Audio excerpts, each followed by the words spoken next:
Prepare होत आहे. Hello,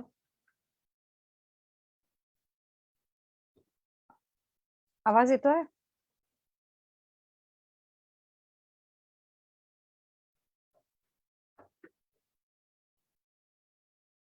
आवाज येतोय राजवैभव?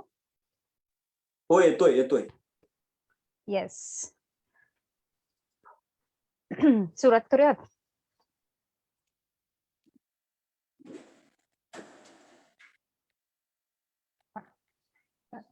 तर नमस्कार, देवाणघेवाण, बातमी, मनोरंजन आणि बरंच काहीच्या सर्व प्रेक्षकांना प्रजासत्ताक दिनाच्या आमच्याकडून खूप खूप शुभेच्छा.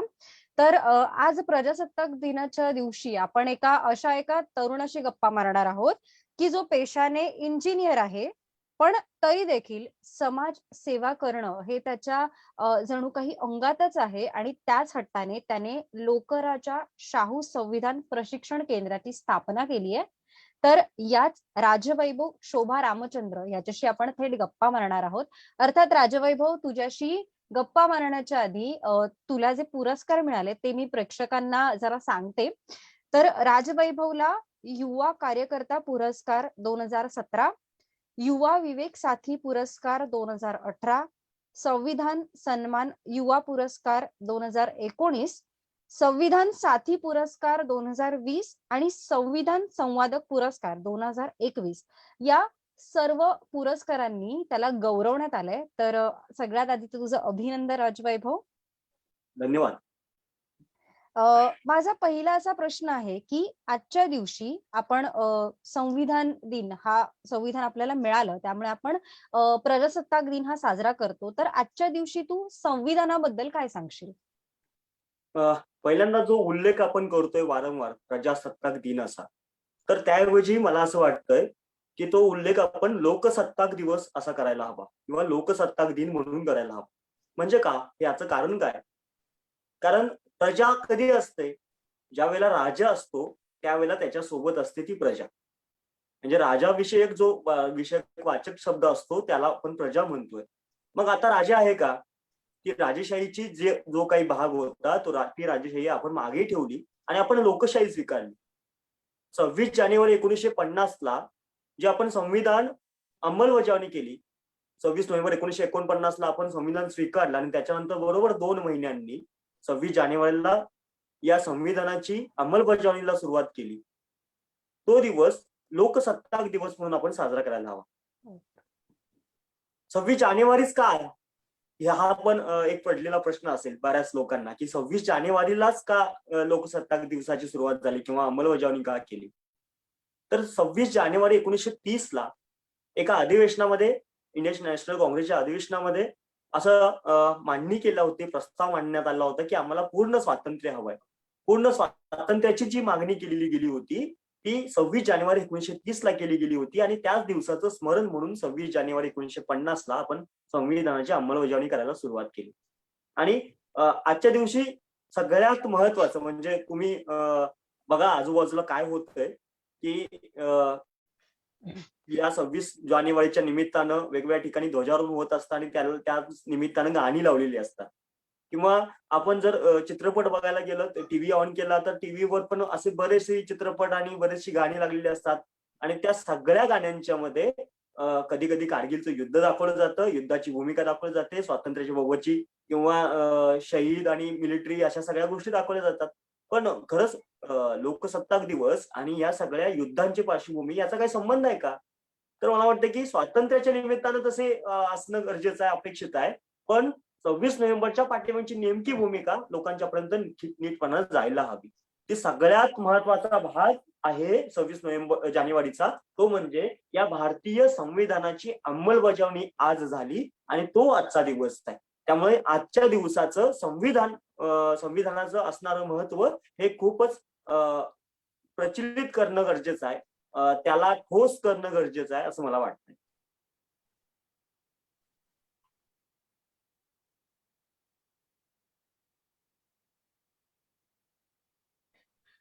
माझा आवाज पोहोचतोय? तुला म्हणजे कधी हे तुझ्या डोक्यात आलं की संविधानाची जनजागृती करावी? हे तुझ्या डोक्यात कधी आलं? म्हणजे हीच ती वेळ आहे की लोकांना आपल्या हो, हो, आवाज पोहोचतोय. तर प्रश्न असा आहे की संविधान हे लोकांना कळलं पाहिजे, त्याची माहिती लोकांपर्यंत पोहोचली पाहिजे. हे कधी सुचलं?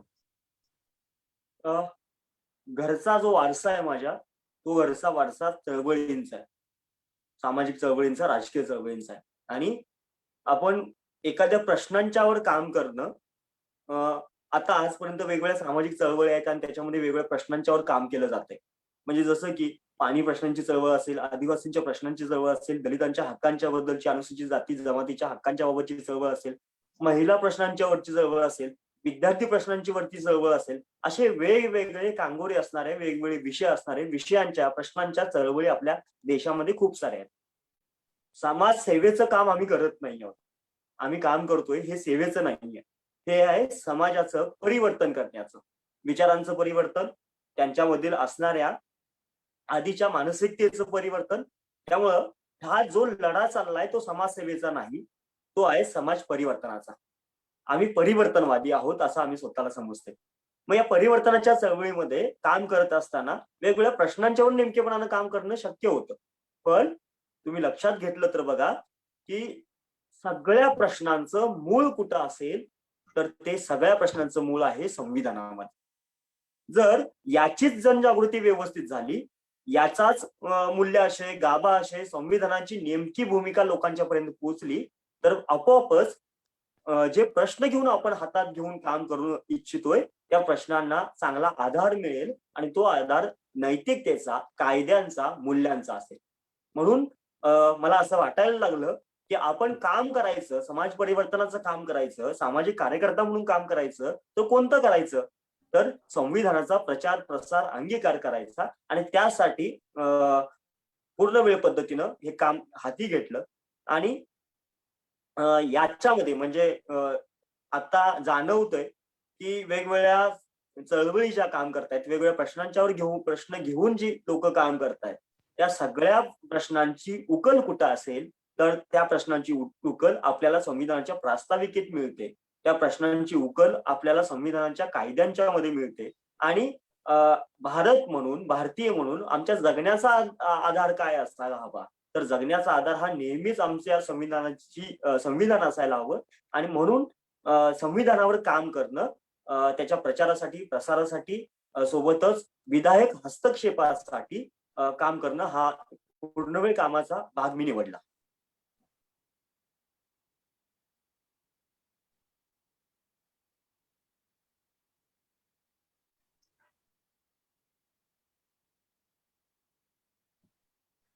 तू म्हणालास, की ही समाजसेवा नाहीये, हे समाज परिवर्तनासाठी काम करतोय. तर आजच्या तरुण पिढीला खरंच कुठेतरी आपलं संविधान काय किंवा संविधानामध्ये कोणकोणत्या बाबी आहेत, नेमकं काय हे माहीत नाहीये. तर आता तरुण वर्ग हा आपला एक पुढच्या काळासाठीचा मोठा मतदारांचा एक ग्रुप आहे. तर मग अशा तू नेमकी फक्त तरुणांनाच सांगतो संविधानाबद्दल, तर की तुझ्या नेमक्या कोणत्या वयोगटातील लोकांना तू संविधानाबद्दल माहिती देतोयस? हां, मी समाजसेवा आणि समाज परिवर्तन याच्यामधला पण फरक थोडक्यात सांगेन. काय असतं समाजसेवा आणि समाज परिवर्तन म्हणजे? समाजसेवा नावाची गोष्ट आम्हाला असं वाटतं, एक सन्माननीय जे समाजसेवक आहेत, समाजसेवा करतायत त्यांच्याबद्दल आदर आहेच. त्याबद्दल मला काही वेगळं काही म्हणायचं नाहीये, पण फरक असं वाटतो मला आणि तो आहेच या स्वरूपातला, की समाजसेवा ही एक मलमपट्टी असते काही स्वरूपामधली, की आपण तो प्रश्न त्या वेळापुरता सोडवतो. पण समाज परिवर्तनाचं काम असं आहे, की त्या प्रश्नांच्या मुळाशी जाऊन एक परिवर्तन घडवणं, तो पुन्हा प्रश्न उद्भवू नये यासाठी काम करणं. म्हणजे बघा, की आज एखाद्या आदिवासी पाड्यावर मुलांना मी शिक्षणाचं साहित्य देऊन आलो, हे समाजसेवेचं काम झालं. पण मला शिक्षणाचं साहित्य देण्याची गरज त्यांच्यापर्यंत पडू नये. यंत्रणेनं अशी व्यवस्था तयार करणं, की त्यांच्यापर्यंत शैक्षणिक साहित्य मिळालं पाहिजे, चांगल्या शाळा मिळाल्या पाहिजेत आणि यासाठी बरोबर. कायमस्वरूपी एक उपाय तयार करून घेणं, हे समाज परिवर्तनाचं काम आहे. म्हणजे हा फरक आहे. आता आम्ही करत असलेलं हे काम गेल्या 6 वर्षांपासून आम्ही जे करतोय, ते काम एकटा करत नाही आहोत. महाराष्ट्रामध्ये जोडलेली खूप सारी मोठी टीम आहे. त्याच्याबद्दल पण मी सांगणार आहे आणखी. काय करतो, कुणासोबत आम्ही काम करतो? तर अगदी अंगणवाडीच्या मुलांपासून ते म्हाताऱ्या कोताऱ्यापर्यंत कुठल्याही भारतीय व्यक्तीसोबत बरं. आम्हाला संविधानाचा हो. संवाद साधण्यासाठी अडचण येत नाही. अ, त्यांच्यासोबत आम्ही हा संवाद साधत असतो. फक्त या सगळ्यांच्या सोबत संवाद साधण्याच्या पद्धती आम्ही वेगळ्या ठेवलेल्या आहेत. त्या पद्धती अशा आहेत, जर आम्हाला मुलांच्या सोबत बोलायचं असेल, तर मला तात्विक आणि तांत्रिक भाषा वापरता कामा नये. मुलांच्या सोबत बोलत असताना मुलांची भाषा वापरली गेली पाहिजे. त्यासोबतच अ, हां, प्लीज.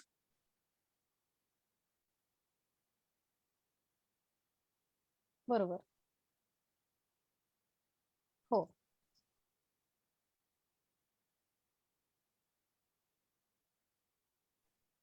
काही बोलायचंय का? नाही, नाही. कंटिन्यू कर. ओके. मग आपण पुन्हा पुढच्या प्रश्नाकडे वळू. येस. हां, मुलांच्या सोबत बोलायचं असेल, तर मुलांची भाषा आली पाहिजे. मला जर शेतावर राबणाऱ्या कामगार, शेतकरी, स्त्रीच्या सोबत बोलायचं असेल, तर तिची बांधावरची भाषा मला संविधानाची घेऊन जायला हवी. कामगारांच्या सोबत बोलत असताना, कामगार आणि संविधान असा विषय मांडत असताना, त्यांच्यासोबत संवाद साधत असताना, कामगारांची भाषा आपल्याला जमायला हवी. शेतकऱ्यांची भाषा जमायला हवी. बरोबर. शिक्षक असतील जे मुलांच्या पर्यंत उद्या पोहोचणार आहेत, मुलांच्या पर्यंत संविधान पोहोचवून घेऊन जाणार आहेत, तर शिक्षकांच्या पर्यंत कसं पोहोचायचं, तरुणांच्या पर्यंत कसं पोहोचायचं, महिलांसाठी वेगळं काही, असे आशय तोच, पण मांडण्याच्या पद्धती वेगवेगळ्या, मांडण्याची माध्यमं वेगवेगळी, अशा स्वरूपामध्ये आपण या संविधानाचा संवाद त्या लोकांच्या पर्यंत घेऊन जात असतो. म्हणजे झालंय असं, की गेले 73 वर्ष झाली संविधानाची अंमलबजावणी होऊन. बरोबर. त्याच्या आधी 2 महिने म्हणजे 26 नोव्हेंबरला आपण ते स्वतःवर अर्पण केलं. पण संविधान नेमकेपणानं त्याचा गाभाशय नेमकेपणानं या संविधानाचा मूल्याशय हो. लोकांच्यापर्यंत पोहोचला का? तर याचं उत्तर नाही असंच आहे. का हो. पोहोचला नाही? मला सांगा, 7वी असताना आपण नागरिकशास्त्राचं पुस्तक शिकलो की नाही? तर तिथं नागरिकशास्त्र शिकलो आणि त्यामध्ये आपलं संविधान नावाचं एक अख्खं पुस्तक होतं. दुसरी गोष्ट अशी, की आपल्याकडे आजूबाजूला YouTube असेल किंवा थेटपणे लोकांनी हो. संविधानाबद्दल भाषणं केली की नाही? तर त्यांनी सुद्धा भाषणं केली. अनेकांनी हो. संविधानाच्या वरती संविधान समजावून सांगण्यासाठी पुस्तकं लिहिली की नाही? पुस्तकं सुद्धा लिहिली.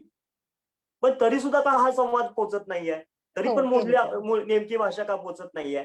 याची कारणं अशी, की ज्यांनी याबद्दल बोलण्याचा प्रयत्न केला, लिहिण्याचा प्रयत्न केला, त्यांनी भाषा वापरली पुस्तकांची. हे संविधान जे बरोबर. आहे ते थोडं तांत्रिक भाषेतलं आहे, हे मान्य आपण करूया. पण समजावून सांगत असताना रोजच्या जगण्यातली भाषा वापरून हे समजावून सांगता येणं शक्य आहे. आणि याचे बरोबर. प्रयोग आम्ही गेल्या 7-8 वर्षापासून करतोय आणि हं. त्याच्यामध्ये पण आम्हाला यशस्वीता येते. याबद्दल काय माध्यम वापरतोय आम्ही, त्याबद्दल आपण बोलूया, पण तुमच्या पुढच्या प्रश्नांच्या प्रतीक्षेत.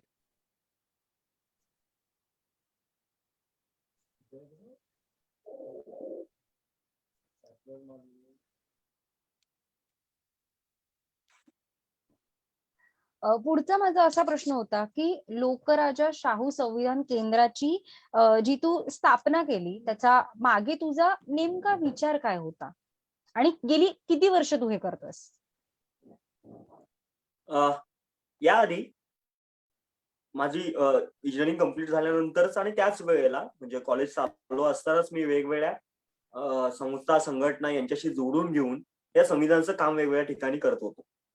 ओके. म्हणजे अ, मला असं वाटतं की अगदीच पहिल्या 2-3 वर्षामध्ये जवळपास एक 5 ते 500च्या दरम्यान संवादशाळा, कार्यशाळा मी वेगवेगळ्या महाराष्ट्रातून वेगवेगळ्या ठिकाणी घेतलेल्या होत्या. म्हणजे आज या ठिकाणी जिल्ह्यात आहे, तर उद्या दुसऱ्या जिल्ह्यात आहे, परवा दिवशी तिसऱ्या जिल्ह्यात आहे. अशा वेगवेगळ्या ठिकाणी कार्यशाळा, समाजशाळा घेणं, एका दिवशी जवळपास 3-3, 4-4 समाजशाळा घेणं, असं सगळं फिरतीवरचं काम आणि हे चालू होतं. पण एक हं. महाराष्ट्र एकदा फेरी गाठल्यानंतर किंवा महाराष्ट्रावर एकदा पोहोचल्यानंतर असं वाटायला लागलं, की हे एकटा कुठपर्यंत पोहोचू शकतो. हां, वेगवेगळ्या ठिकाणी मीच जायला हवं का? किंवा मीच गेल्यानंतर ते होईल का? असं एकटा एकटा कुठं कुठं फिरू शकतो आणि फिरू शकतोय का आपण? तर असं नाही होणं शक्य की हं. एकट्यालाच हे सगळं जमणं, एका लोकांच्या पर्यंत पोहोचणं शक्य नाहीये. मग आपल्याला काय करावं लागेल? तर आपल्याला आपल्यासारखे बोलणारे, संवाद साधू शकणारे संवादक तयार करावे लागतील. आम्हाला काय म्हणतो? आम्ही संविधानाचं अभ्यासक वगैरे म्हणतो का? तर काही प्रमाणात आम्ही अभ्यास करतोय म्हणून अभ्यासक, पण आम्ही सगळ्यात महत्त्वाचा आणि आवडता शब्द आमच्यासाठीचा आहे, तो म्हणजे संविधान संवादक. बरोबर. आम्ही संवाद साधणारे आहोत असं आम्ही स्वतःला म्हणतो. संविधानाच्या बाबतीत काय व्हायला पाहिजे? लोकांच्या मनात संविधानाबद्दल जी प्रतिमा आहे, ती प्रतिमा समजून घ्यायला हवी. आणि त्यानंतर आपल्या जवळ संविधानाचं जे काही आहे, ते त्यांना जोडून त्यांच्या त्या गोष्टींना जोडून सांगायला हवं. आणि यामध्ये संविधान पोहोचवण्यासाठी सगळ्यात महत्त्वाची गोष्ट ती म्हणजे संवादाची. म्हणून आम्ही स्वतःला संविधान संवादक असं म्हणतोय. तर एकटा संविधान संवादक फिरून काय उपयोगाचं होईल का? किंवा कितपत ते कामाची व्याप्ती वाढेल? मग याच्यासाठी 3 जानेवारी 2021 ला म्हणजे 1च वर्ष पूर्ण होतंय खरं तर. तर 1 वर्षापूर्वी राधानगरी येतं म्हणजे माझं जन्मगाव जे आहे कोल्हापूर जिल्ह्यातील, त्या ठिकाणी लोकराजा शाहू संविधान संवाद प्रशिक्षण केंद्र असं आपण सुरू केलं. ओके. याचे याचे अध्यक्ष जे आहेत म्हणजे आधी जो इंडिव्हिज्युअली काम चालू होतं आमच्या सोबत असणाऱ्या साथींचं म्हणजे सुनील स्वामी सर आणि मी विशेषतः आम्ही दोघं जण या सगळ्यांच्या प्रोसेसमध्ये वेगवेगळ्या ठिकाणी पोहोचण्याचं काम करत होतो. पण नंतर आम्हाला असं वाटायला लागलं, की आता आपल्याला लोकं तयार करावी लागतील. एक वेगळं माध्यम तयार करावं लागेल आणि त्याच्यासाठी आम्ही या लोकराजा शाहू संविधान संवाद प्रशिक्षण केंद्र महाराष्ट्राची स्थापना केली. या या केंद्राचं काय आहे नेमकं? तर या केंद्राचे अध्यक्ष आहेत संविधानाचे अभ्यासक, विचारवंत प्राध्यापक सुभाष वाडे सर. सुभाष वाडे सर हे या संविधान संवाद प्रशिक्षण केंद्राचे अध्यक्ष आहेत. त्यासोबतच असीम सरोदे सर, ऍडव्होकेट असीम सरोदे हे या केंद्राचे उपाध्यक्ष आहेत. आणि ज्यांनी भारतामध्ये, मी पुन्हा म्हणतोय की ज्यांनी भारतामध्ये संविधानावरचा पहिला पोवाडा लिहिला, ते सुनील स्वामी या केंद्राचे कार्याध्यक्ष आहेत. आणि मी सचिव म्हणून त्या केंद्रामध्ये काम करतोय. केंद्राचं डिझाईन असं केलं की यामध्ये महाराष्ट्रभरातील कोणतीही संस्था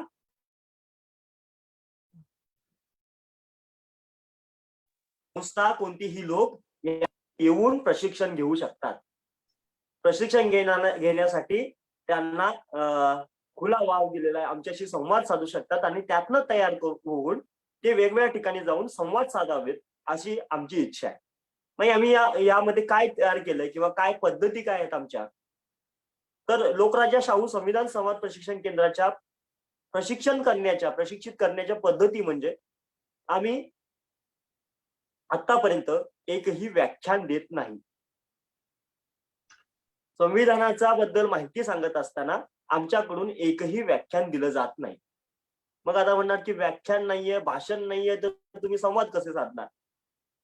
तर संवादाच्या माध्यम आम्ही बदलली आणि त्याच्यामध्ये संविधानाचा पोवाडा, संविधानाचा अभंग, संविधानाचं कीर्तन, संविधानाचं भारुड, संविधानाची एकपात्री, बरोबर. माझा तोच प्रश्न ओव्या होता. ओव्या अशी सगळी माध्यमं जी लोकसमुदायाची आहेत, लोकांची आहेत आणि त्या लोकांच्या भाषेमध्ये आपण हा संविधानाचा संवाद आणला. म्हणजे आम्हाला सांगायचं तेच असतं, जे भाषणातनं सांगायचं असतं, पण आम्ही भाषण न करता या माध्यमातून हा संवाद हं. साधण्याचा प्रयत्न करत असतो.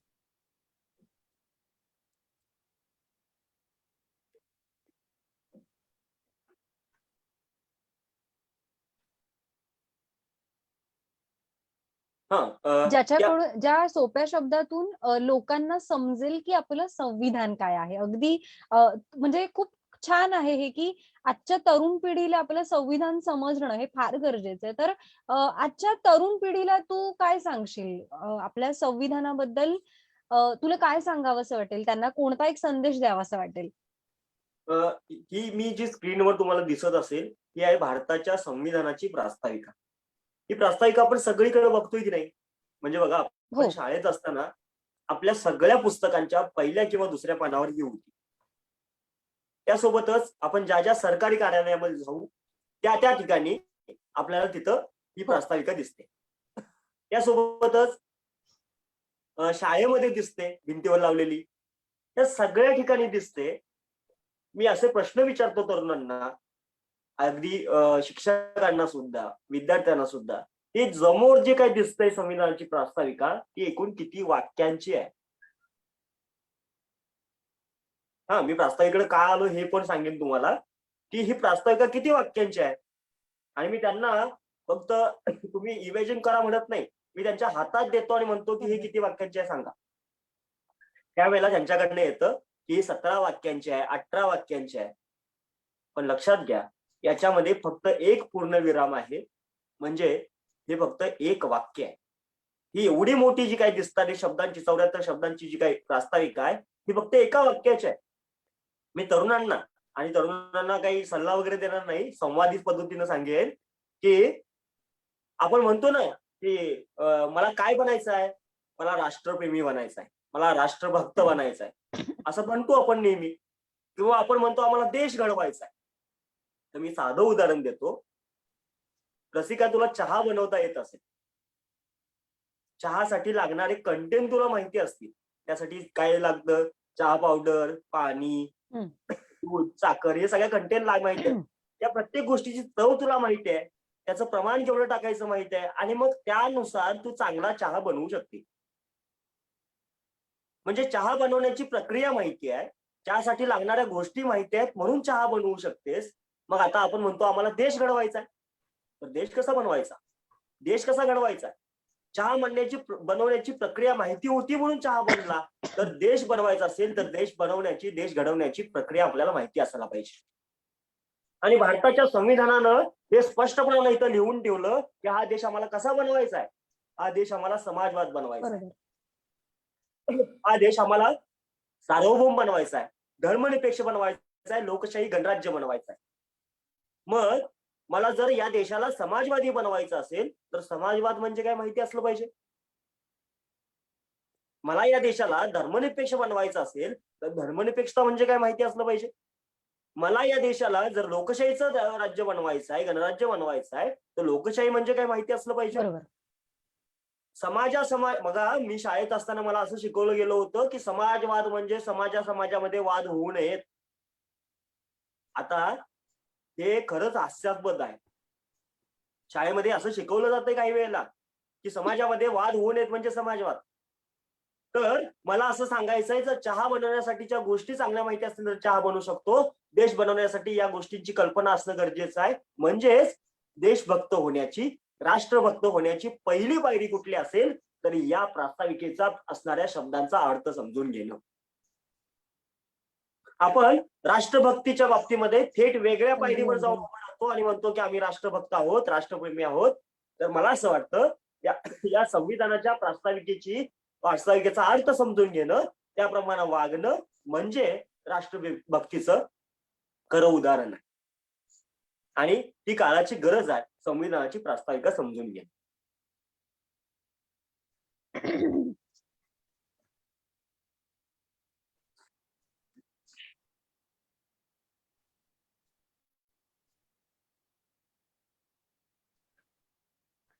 अ, मला हेच सांगायचंय तुला, की आज तुझ्याशी खरंच गप्पा मारून मला स्वतःला संविधानाबद्दल प्रचंड अशा गोष्टी कळल्या, की ज्या मला स्वतःलाही माहीत नव्हत्या. आणि नक्कीच तुझं हे जे समाज परिवर्तनाचं जे काम आहे, ते असंच पुढे अखंड चालत राहो. तरुणांना खरंच ज्या गोष्टीची गरज आहे, ज्या गोष्टीची भूक आहे, ती भूक किंवा ते जेवण तू त्यांना देतोयस, ते ह्यापुढे देखील ते असंच चालू राहू दे. आणि त्यासाठी देवाण-घेवाणच्या आमच्या संपूर्ण टीमकडून मी तुला शुभेच्छा देते आणि तुझं अभिनंदन करते. रसिका, मला वाटलं होतं, की आपण संविधानाच्या बाबत अजून काही इथं मांडणी करू शकेल. म्हणजे खरं तर पण आज आपण संविधानाबद्दल फारसं काही बोललोच नाही आहोत. आपण प्रास्ताविकेच्या फक्त एका शब्दावर बोललेलो आहोत. मला आवडेल तुमच्यासोबत आणि देवाण-घेवाणच्या सगळ्या प्रेक्षकांच्या सोबत संविधानाबाबत आणखी काही काही वेळेला तुमच्याशी संवाद साधण्याला मला आनंद वाटेल. नक्कीच ॲक्चुअली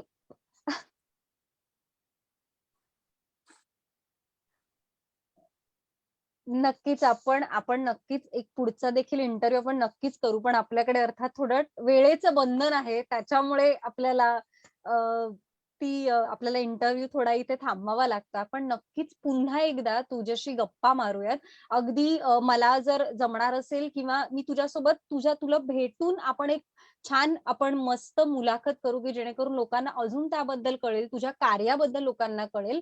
आणि नक्कीच खरंच थँक सो मच, की तू तुझा अगदी वेळ दिलास आम्हाला तुझ्या या बिझी शेड्यूल मधून. So thank so much. Yes. Rasika, फक्त मी एक गोष्ट आणखी एकदा मेन्शन करेन, की हे काम आता एकट्याचं राहिलेलं नाहीये.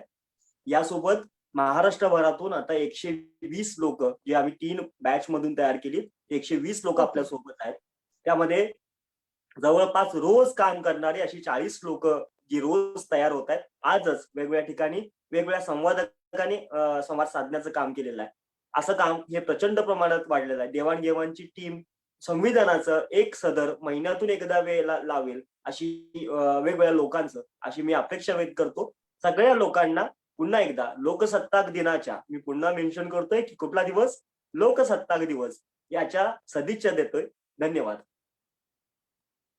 नक्की, नक्की, नक्की.